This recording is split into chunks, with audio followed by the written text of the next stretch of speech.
राजे भोसले चंद्रशेखर बावनकुळे यांना मंत्रिपद मिळण्याची शक्यता आहे।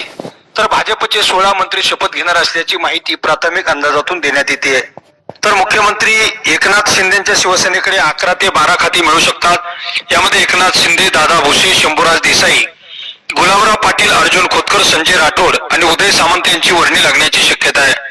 अजित पवारांच्या राष्ट्रवादीला 10 खाती मिळणार असून अद्यापही कुणाला संधी मिळणार ही माहिती समोर आली नाही। मात्र अर्थ खाते हे राष्ट्रवादीकडे जाणार असल्याची माहिती आहे।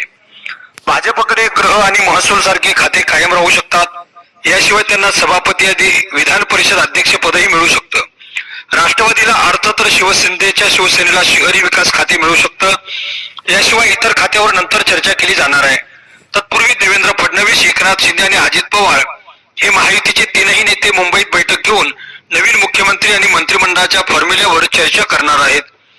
मात्र कार्यवाहक मुख्यमंत्री एकनाथ शिंदे यांची प्रकृती अद्यापही खालावलेली असल्याने बैठका टाळल्या जात आहेत। तर मुख्यमंत्रीपद भाजपकडे गेल्यानंतर एकनाथ शिंदे नाराज असल्याच्या चर्चा सुरू होत्या। एकनाथ शिंदे गृह खात्यासाठी अडून बसल्याची माहिती होती। दरम्यानच्या काळात एकनाथ शिंदे यांची तब्येत बिघडल्याने महायुतीची बैठक झाली नाही, त्यामुळे खाते वाटपाबाबत चर्चा होऊ शकली नाही। पण आता शिंदेच्या शिवसेनेकडून हालचाली सुरू असून उदय सामंतांनी देवेंद्र फडणवीसांची सागर बंगल्यावर भेट घेतली आहे। या भेटीत गुरुवारी होणाऱ्या शपथविधीच्या तयारीवर चर्चा झाली असून मंत्री उदय सामंत यांनी देवेंद्र फडणवीसांसमोर शिवसेनेचा प्रस्ताव ठेवल्याची माहिती समोर येते आहे। तसेच महाराष्ट्राची 2024ची विधानसभा निवडणूक अनपेक्षितरित्या पार पडल्यानंतर भरघोस मतं मिळत महायुतीने पुन्हा एकदा सत्तेच्या खुर्चीवर शिक्कामोर्तब केलंय। महायुतीला तब्बल 233 एवढ्या जागा मिळाल्या असून त्यापैकी अर्ध्या म्हणजेच 132 जागा एकट्या भाजपला मिळाल्या आहेत। त्यामुळे सत्ता तर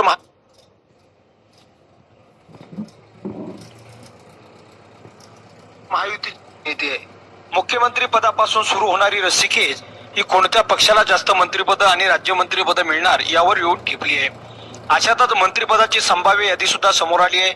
महायुतीतील तीनही पक्षातील अंतर्गत मंत्रिपदासाठी वेगवेगळ्या नावाची चर्चा सुरू झाल्याची माहिती विश्वसनीय सूत्रांनी दिली आहे। यामध्ये कोणाची नावं चर्चेत आहेत आणि कोण मंत्री होऊ शकतं जाणून घेऊयात। विधानसभेचं संख्याबळ 288 आहे। त्यापैकी 15% संख्येला मंत्रिपद देता येतं। त्यानुसार राज्यात महायुतीचे एकूण 43 मंत्री होऊ शकतात, ज्यामध्ये 33 कॅबिनेट मंत्री आणि 10 राज्यमंत्र्यांचा समावेश असू शकतो। त्यानुसारच महायुतीचा मंत्रिपदाचा फॉर्म्युला ठरेल। ज्या पक्षाला जास्त जागा त्यांचे जास्त मंत्री, याच पद्धतीनं मंत्रिपद दिली जाणार आहे। भारतीय जनता पार्टीकडून संभाव्य कॅबिनेट मंत्रिपदाकरिता देवेंद्र फडणवीस